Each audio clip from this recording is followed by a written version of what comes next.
అందరికీ నమస్కారం. YSR Congress party MP Mithun రెడ్డిని నిన్న 14 రోజులు రిమాండ్కి వేశారు. ఈ మద్యం కుంభకోణంలో ముడుపులు తీసుకుంది 3,500 కోట్లు. బిగ్ బాస్ కూడా జగన్మోహన్ రెడ్డి అని సిఐడి జగన్మోహన్ రెడ్డి గారి పేరుని తీసుకెళ్ళి ఛార్జ్షీట్లో చేర్చింది. అయితే ఇక్కడ ఒక విషయాన్ని క్లారిటీగా చెప్పాలనుకుంటున్నా. అది జగన్మోహన్ రెడ్డి గారు నిన్న ఒక ట్వీట్ వేశారు. మిథున్ రెడ్డిని అరెస్ట్ని తీవ్రంగా ఖండిస్తున్నాం, మిథున్ రెడ్డి పైన కక్షపూరితంగా ఈ ప్రభుత్వం వ్యవహరిస్తుంది అని చెప్పి ఏదేదో సోది మళ్ళీ చాటభారతం రాశాడు జగన్మోహన్ రెడ్డి. చంద్రబాబు నాయుడు గారి మీద 2014-19లో జరిగిన మద్యం అక్రమాల మీద ఒక కేసు ఉంది. ఆ కేసు వల్లే దాన్ని చూసే చంద్రబాబు నాయుడు ఇప్పుడు కక్ష సాధింపు చర్యలు దిగుతున్నాడు అని జగన్మోహన్ రెడ్డి వాదన. ఒక్క విషయం చెప్తాను నేను. 2014 నుంచి 19 మధ్యలో మద్యం ఏ విధంగా అయితే అమ్మారో పర్మిట్ రూమ్లు, వైన్ షాపులు, లైసెన్సులు 2009 నుంచి 14 దాకా అంతే ఉన్నాయి, 2004 నుంచి 2009 దాకా అంతే ఉన్నాయి.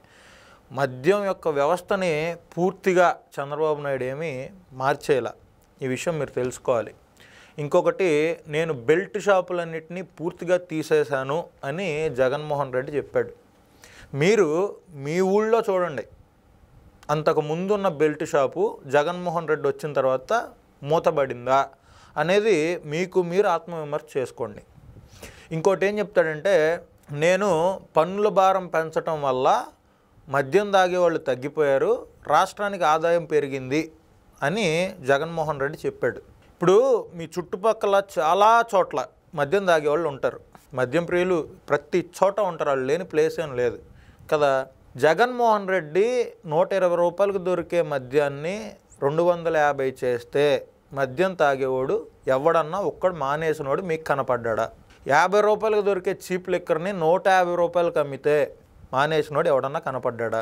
మ్యాన్షన్ హౌసు, ఎంసీ విస్కీ ఇట్లాంటి బ్రాండ్లు తీసేసి ఆంధ్రా గోల్డు, 9 హార్సెస్ ఇలాంటి బ్రాండ్లు పెట్టి మద్యం జగన్మోహన్ రెడ్డి గవర్నమెంట్ షాపుల్లో అమ్మితే మానేసినోడు ఎవడన్నా ఒక్కడ కనపడ్డా?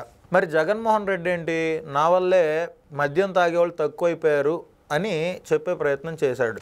ఇంకొకటి, జగన్మోహన్ రెడ్డి గారు ఆ ట్వీట్లో ఒక యూఆర్ఎల్ పెట్టాడు. దాంట్లో ఏముందంటే 2018-19కి సంబంధించి అమ్మకాలు చెప్పాడు. అదేవిధంగా 2023-2024 మధ్య జరిగిన అమ్మకాల గురించి చెప్పాడు. వీటిలో కేవలం లిక్కరు, బీరు గురించి ఆయన చెప్పాడు. అదేం చెప్పాడంటే, ఒక్క లిక్కర్లోనే 3,55,00,000 కేసులు లిక్కర్ నా హయాంలో తక్కువ కొన్నారు అని చెప్పాడు. వాస్తవంగా ఎవ్వడు మందు తాగటం మానేయకుండా నువ్వు పెట్టిన 50 రూపాయలది 150 రూపాయలు పెట్టినా కొనుక్కొని తాగారు, 120 రూపాయలకి స్పిరిట్ అమ్మినా కొనుక్కొని తాగారు, 120 రూపాయలకు దొరికే మ్యాన్షన్ వేసి 250 రూపాయలు చేస్తే కొనుక్కొని తాగారు. ఎవ్వడు మందు మానేలా. అట్లాంటిది కేవలం 5 సంవత్సరాల్లో జగన్మోహన్ రెడ్డి 2019 అమ్మకాలతో పోల్చుకుంటే 3,55,00,000 కేసులు తక్కువ అమ్మానని చూపించాడు. ఇది బయట మాన్యువల్గా జగన్మోహన్ రెడ్డే వాళ్ళ అనుయాయుల చేత అదే వైన్ షాపుల్లో అమ్మిచ్చి ఈ డబ్బంతా బయటికి తీసుకెళ్ళాడని నేను అంట. 7 కోట్ల బీర్ కేసులను కూడా జగన్మోహన్ రెడ్డి ఇదే విధంగా చేశాడు. 7 కోట్లు అంటే ఒక్కొక్క బీర్ కేసులో 12 ఉంటాయి. 84 కోట్ల బీర్ సీసాలు జగన్మోహన్ రెడ్డి వాళ్ళ అనుయాయుల చేత, ఆయన పెట్టిన కాంట్రాక్ట్ ఎంప్లాయీల చేత గవర్నమెంట్ షాపుల్లో అమ్మించి ఈ డబ్బంతా సైడ్ చేశాడు అనేది నేను ప్రధానంగా చేస్తున్న ఆరోపణ. ఒక్కచోట బెల్ట్ షాప్ తీసేలా, ఒక్కచోట మందు ప్రియుడు, మందు తాగేవాడు ఎవ్వడు మందు మానేలా జగన్మోహన్ రెడ్డి గవర్నమెంట్లో 50 రూపాయలతో 150 రూపాయలు కొన్నారు, 120ది 250 పెట్టి కొన్నారు. ఒక బ్రాండ్కి అలవాటైనాడు ఆ బ్రాండే తాగుతాడు. కాబట్టి జగన్మోహన్ రెడ్డి ఎంత దరిద్రమైన ముందు అమ్మినా కూడా ఆంధ్ర రాష్ట్ర ప్రజలు అవి తాగి లివర్ డిసీజులు, కిడ్నీ డిసీజులు, నరాల సమస్యలు తెచ్చుకున్నారో తప్పితే ఒక్కడు కూడా మందు మానేసినోడు లేడు. అలాంటప్పుడు కేవలం 2019లో ఎంతమంది తాగారో ఆ లెక్కలు చూసుకుంటేనే ఒక్క 50,000 కోట్ల రూపాయలు మిస్ అవుతుంది జగన్మోహన్ రెడ్డి 5 సంవత్సరాల హయాంలో. దీంట్లో మళ్ళీ మందు తాగేవాళ్ళు పెరిగారు కానీ తగ్గల. సీరియస్లీ మందు తాగేవాళ్ళు పెరిగారు కానీ తగ్గల. గత 5 సంవత్సరాల్లో కూడా సంవత్సరానికి పెరిగినట్టు కనపడింది. తర్వాత జగన్మోహన్ రెడ్డి హయాంలో ఏదో తగ్గిపోయారు అని కలరింగ్ ఇచ్చారు కానీ వాస్తవంగా వీళ్ళు తగ్గిపోయారని కలరింగ్ ఇచ్చింది ఎందుకంటే ఈ మనం తక్కువ అమ్మేమని చూపించుకోవాలి, ఆ పైన ఉన్న కేసులన్నీ బయట అమ్మేయాలి, ఆ డబ్బులన్నీ మనం ఇంట్లోకి తెచ్చుకోవాలి అని చెప్పారు. మిథున్ రెడ్డి నిజంగా తప్పు చేయలేదు అని జగన్మోహన్ రెడ్డి భావిస్తే బెయిల్ పిటిషన్కి హైకోర్టుకి ఎందుకు వెళ్ళారు, సుప్రీంకోర్టుకి ఎందుకు వెళ్ళారు? నాకు అసలు సంబంధమే లేదు, దాంట్లో సరైన ఆధారాలు లేవు అని చెప్పి ఆ క్వాష్ పిటిషన్ కదా వేయాలి కోర్టులో. జనాలు అంత అమాయకుల్లా కనపడుతున్నారా జగన్మోహన్ రెడ్డి గారికి? పైగా దీంట్లో మళ్ళీ ప్రజల హృదయాల్లో వైఎస్ఆర్ కాంగ్రెస్ పార్టీ ఉందని ఒక కొటేషన్ పెట్టాడు. ప్రజల హృదయాల్లో వైఎస్ఆర్ కాంగ్రెస్ పార్టీ ఉంటే 151 మధ్యలో 5 ఎందుకు నరికారన్న? 11 సీట్లు ఎలా ఇచ్చారు? ప్రజల హృదయాల్లో లేదు. ప్రజలు వైఎస్ఆర్ కాంగ్రెస్ పార్టీని బుర్రలో పెట్టుకున్నారు. 5 సంవత్సరాలు చేసిన అవినీతిని, అక్రమాలని దృష్టిలో పెట్టుకున్నారు. మందుబాబులైతే 100% జగన్మోహన్ రెడ్డికి ఓటేలా. టీచర్లు కూడా ఓటేలా. ఎందుకంటే టీచర్లను తీసుకొచ్చి కూడా వైన్ షాపుల దగ్గర క్యూలు పాటించడానికి పెట్టాడు.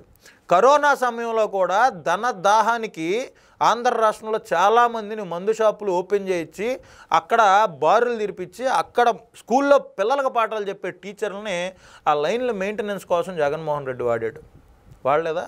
వైన్ షాప్కి వెళ్ళి బెల్ట్ షాపులోళ్ళు 20 సీసాలో 30 సీసాలో తెచ్చుకొని అమ్ముకునేవాళ్ళు, వాళ్ళ జీవనాధారం అదైన వాళ్ళు కొంతమంది ఉంటారు, ప్రతి విలేజ్లో ఉంటారు. దానికి అలవాటు పడినోడు ఇంకో పని చేయలేడు, అదే చేస్తాడు.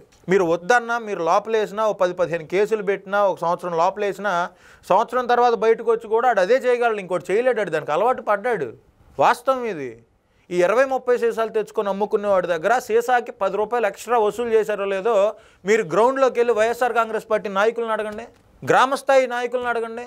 గ్రామస్థాయిలో తాగుబోతులు ఉంటారు కదా, వాళ్ళని అడగండి. బెల్ట్ షాపుల్లో అమ్ముకునేవాళ్ళు ఎంతెంత పెట్టి తెచ్చారు ఆ టైంలో అని. బెల్ట్ షాపులు అంట మూసేపించాడంట జగన్మోహన్ రెడ్డి. ఇంతకంటే సిగ్గుమాలిన మాటలు ఇంకేమైనా ఉంటాయా? బెల్ట్ షాపులే లేకుండా చేశాడంట. నువ్వే మద్యాన్ని తయారు చేసే డిస్టిలరీని నీ చేతిలో పెట్టుకొని నువ్వే వాళ్ళని బెదిరించి మందు బ్రాండ్ల వాళ్ళని మీ మందు అమ్మాలంటే ఒక్కొక్క కేసుకి 150 కావాలి అని ఒక రకం ధరకి, 150 పైనటికేమో 200 కావాలని, 300 పైనటికేమో 600 కావాలని, 3000 పైనటికి ఇంకెంత వసూలు చేసావు తెలీదు. నువ్వే మద్యం మాఫియా మొత్తాన్ని ఆంధ్ర రాష్ట్రంలో నీ గుప్పెట్లో పెట్టుకొని నీ అన్యాయులైనటువంటి రాజకేశ్ రెడ్డి, మిథున్ రెడ్డి, విజయసాయి రెడ్డి, అవినాష్ రెడ్డి ఇట్లాంటి వాళ్ళ చేత ఏం చేపించావు జగన్మోహన్ రెడ్డి? నువ్వు ఇంత దారుణంగా మాఫియా చేసి 5 సంవత్సరాల్లో దాదాపు 90,000 కోట్ల నుంచి 1,00,000 కోట్ల రూపాయల డబ్బులు నువ్వు మెక్కేసావు అని నేను చెప్తున్నా. ఊరికే పేపర్ తీసుకొని 3,55,00,000 కేసులు ఇంటూ 48 అంటే ఎంత వస్తుంది? ఒక్కొక్క సీసా కాస్టు యావరేజ్ 200 వేసుకుంటే జగన్మోహన్ రెడ్డి ఎంత అవినీతి చేశాడు? 7 కోట్ల కేసులు ఇంటూ 12, 84 కోట్ల బీర్లకి ఒక్కొక్క బీరు 200 వేసుకుంటే, ఎందుకంటే 200 తక్కువ బీరే అమ్మల జగన్ అన్న, 84 కోట్లు ఇంటూ 200 వేసుకుంటే 16,800 కోట్లు కేవలం బీర్ల మీద కనపడుతుంది. ఇది ఊరికే లెక్కేస్తే నాకు దీని అంతు ఎక్కడ ఆగుద్దో కూడా అర్థం కాల. అన్ని డబ్బులు సంపాదించారు. బంగారాలు కొన్నారు. నెలకు 60 కోట్లు ప్యాలెస్కి పంపించారని చెప్పి పత్రికల్లో వస్తుంది. అంటే సంవత్సరానికి 600 కోట్లు, 5 సంవత్సరాల్లో 3,000 కోట్లు. ఇది ముడుపుల కింద తీసుకుంది. మరి ఈ 90,000 కోట్లు ఏమైపోయిందో అర్థం కాల. ఈ ఎక్కువ అమ్మిన మధ్య మొత్తం ఈ డబ్బులన్నీ ఎవడు మెయింటైన్ చేశాడో, ఇవన్నీ ఎవడెవడు తీసుకెళ్ళి ఎక్కడెక్కడ ఇచ్చారో అర్థం కావట్లా. వైఎస్ఆర్ కాంగ్రెస్ పార్టీకి సంబంధించిన నాయకులు జగన్మోహన్ రెడ్డికి అత్యంత సన్నిహితంగా ఉండేవాళ్ళు ఈ యొక్క మాఫియాలో మొత్తం వాళ్ళ గుప్పెట్లో పెట్టుకొని రాష్ట్రంలో తాగుబోతులందరి రక్తాన్ని పీల్చేశారు. రాష్ట్రానికి రావాల్సిన కొన్ని వేల కోట్ల రూపాయల మద్యం మీద వచ్చే డబ్బుల్ని వాళ్ళు ఆపేశారు. రాష్ట్రం సర్వనాశనం అయిపోయినా వాళ్ళకి అనవసరం. మీరు తాగేసి వాళ్ళు అమ్మే చీప్ లిక్కర్ని ఎంత పెట్టుకొనైనా మీరు తాగేసి మీరు అనారోగ్యం పాలైతే వాళ్ళకి అనవసరం. వాళ్ళకి కావాల్సింది ఏంటి? సీసాకు 200, కేసుకు 200, కేసుకు 600, బీర్ కేసుకి ఇంత. వాళ్ళకి కావాల్సిన డబ్బు అంతే. జగన్మోహన్ రెడ్డి 5 ఏళ్లలో చేసిన అరాచకానికి, అవినీతికి ఇది ఓన్లీ మద్యం మాఫియా అనేది ఒక పాయింట్ అంతే. ఈ మద్యం సిండికేట్లో కొన్ని వేల కోట్లు సంపాదించాడు కదా, సరిపోతాయా అంటే కాదు. జగన్మోహన్ రెడ్డి ఇంకా ఇళ్ల పట్టాల స్కామ్ ఒకటి చేశాడు. 10 లక్షల వాల్యూ చేసేటిని 40-50 లక్షలకు కూడా కొన్నాడు. ప్రభుత్వం డబ్బే కదా, ఆయనది కాదు కదా. ఆ సోకాల్డ్ లబ్ధిదారుడి అకౌంట్లో వేయటం, లిక్విడ్ క్యాష్ తెప్పించుకొని జగన్మోహన్ రెడ్డికి అందించాలని చెప్పి ఆ ఎమ్మెల్యేలు తీసుకోవటం. వాటిలో ఎమ్మెల్యేలకు పర్సంటేజ్ కొన్ని లక్షల కోట్లు 5 సంవత్సరాల్లో జగన్మోహన్ రెడ్డి రాష్ట్రం నుంచి దోచుకున్నాడు అని నేను 100% చెప్పగలను. ఎందుకంటే తండ్రి అధికారాన్ని ఉపయోగించుకొని 5 సంవత్సరాల అధికారాన్ని జగన్మోహన్ రెడ్డి అనే వ్యక్తి కొన్ని వేల కోట్లు సంపాదించాడు. అట్లాంటిది అదే వ్యక్తిని తీసుకొచ్చి ఆంధ్ర రాష్ట్ర ప్రజలు సీఎం పీఠం ఎక్కించారు. నువ్వు మమ్మల్ని పరిపాలించాయా, మమ్మల్ని దోచుకోయా అని చెప్పి దొంగ చేతికే తాళాలు ఇచ్చారు ఆంధ్ర రాష్ట్ర ప్రజలు. మరి వాళ్ళ పరిస్థితి ఏంటి? జగన్మోహన్ రెడ్డి 5 సంవత్సరాల పాలనలో చేసిన అవినీతి మొత్తం వెలికి తీయాలి అంటే ఒక వ్యవస్థ మొత్తాన్ని ఇంకో పని లేకుండా దాని మీద కూర్చోబెట్టాలి 5 సంవత్సరాల పాటు. అయినా అది వెలికి తీయాలంటే 5 సంవత్సరాల్లో తీయగలుగుతారని నేనైతే నమ్మను. అంత దారుణంగా వ్యవస్థలను బస్టు పట్టించాడు, అంత దారుణంగా రాష్ట్ర ప్రజల్ని తినేశాడు జగన్మోహన్ రెడ్డి. ఈ వాస్తవాలన్నీ మీకు తెలియాలని వీడియో చేయటం జరిగింది. మీరు ఒకసారి జగన్మోహన్ రెడ్డి ఇచ్చిన లిస్ట్ చూసుకోండి, చూడండి. మీరు కూడా 3,55,00,000 కేసులు నేను చంద్రబాబు నాయుడు కంటే తక్కువ అమ్మా, ఇది నా వల్లే జనాలు తక్కువ తాగారని జగన్మోహన్ రెడ్డి చెప్పాడు. వాస్తవానికి తాగుబోతేవాడు మందు మానేలా, 2 కోటలు లాగేవాడు 3 కోటలు లాగాడు. మరి పెరిగిన ఈ మద్యం వినియోగానికి లెక్కలు లేవు. అసలు సాఫ్ట్వేర్లో అప్డేట్ అయ్యేది ఎవడు, ఏ షాపోడు ఎంత ఆర్డర్ పెట్టాడు, వీడు ఎంత సేల్ అమ్మాడు, దీని ద్వారా గవర్నమెంట్కి ఎంత వచ్చింది అనేది ప్రతిదీ ఆన్లైన్లో లెక్క ప్రకారం ఉంటుంది. వాళ్ళు దాన్ని తీసేసి, ఆ సాఫ్ట్వేర్ని తీసేసి ఫోన్ చేసి ఆర్డర్లు చేయటం అనమాట. అన్న మాకు పలానా ముందు అయిపోయిందన్న, పలానాది పంపించండి అన్న. ఇది లెక్క, జగన్మోహన్ రెడ్డి లెక్క. పేరుకేమో గవర్నమెంటే వైన్ షాపులు నిర్వహిస్తుంది, నేను దీంట్లో అవినీతిని పూర్తిగా తీసేస్తాను అని చెప్పాడు. కట్ చేస్తే అసలు గవర్నమెంట్ వైన్ షాపులు రన్ చేయాలనే ఆలోచనే మిమ్మల్ని అందరినీ దోచుకోవడానికి వచ్చింది.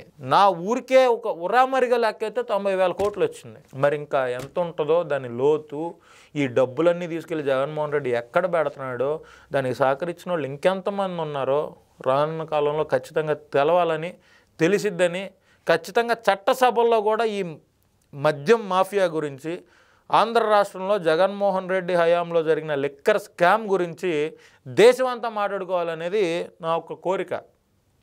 అప్పుడన్నా ఇంకా జగన్మోహన్ రెడ్డిని నమ్మే కొంతమంది కొండ గొర్రెలకి బుద్ధి వస్తుంది అని నేను మనస్ఫూర్తిగా విశ్వసిస్తున్నా. కొంచెం ఈ వీడియో మీకు నచ్చినట్లయితే కామెంట్ చేయండి. మీ అమూల్యమైన సలహాలు సూచనలు ఏమన్నా కూడా కామెంట్ చేయండి. నమస్కారం.